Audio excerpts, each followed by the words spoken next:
Pour bien se comprendre entre parents et enfants, il y a quelques pièges qu'il faut éviter. En voici quelques-uns. Tout d'abord, avec les tout-petits, il vaut mieux éviter d'utiliser la négation. Premièrement, parce qu'ils ne la comprennent pas bien.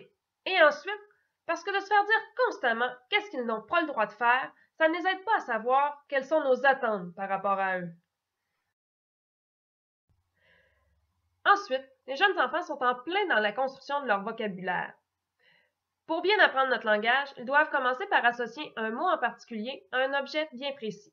Donc, quand on utilise des mots trop généraux comme personne, gens, jouet, ça ne fait pas de sens pour eux parce qu'ils ne sont pas capables de se créer l'image de ce que c'est réellement. Donc, si vous voulez leur dire qu'il faut regarder les gens dans les yeux quand on leur parle, ils comprendront mieux si vous dites « Quand tu regardes maman, tu dois me regarder dans les yeux ». À force de le répéter avec plusieurs noms de personnes différentes, ils vont comprendre que ça s'associe à toutes les personnes. Finalement, les tout-petits n'ont pas de notion de temps. Ils sont dans le moment présent. Donc, quand je leur dis « toujours » ou je leur dis « jamais », ça ne fait pas l'image pour eux. Ce qu'ils comprennent, c'est qu'aujourd'hui, c'est comme ça.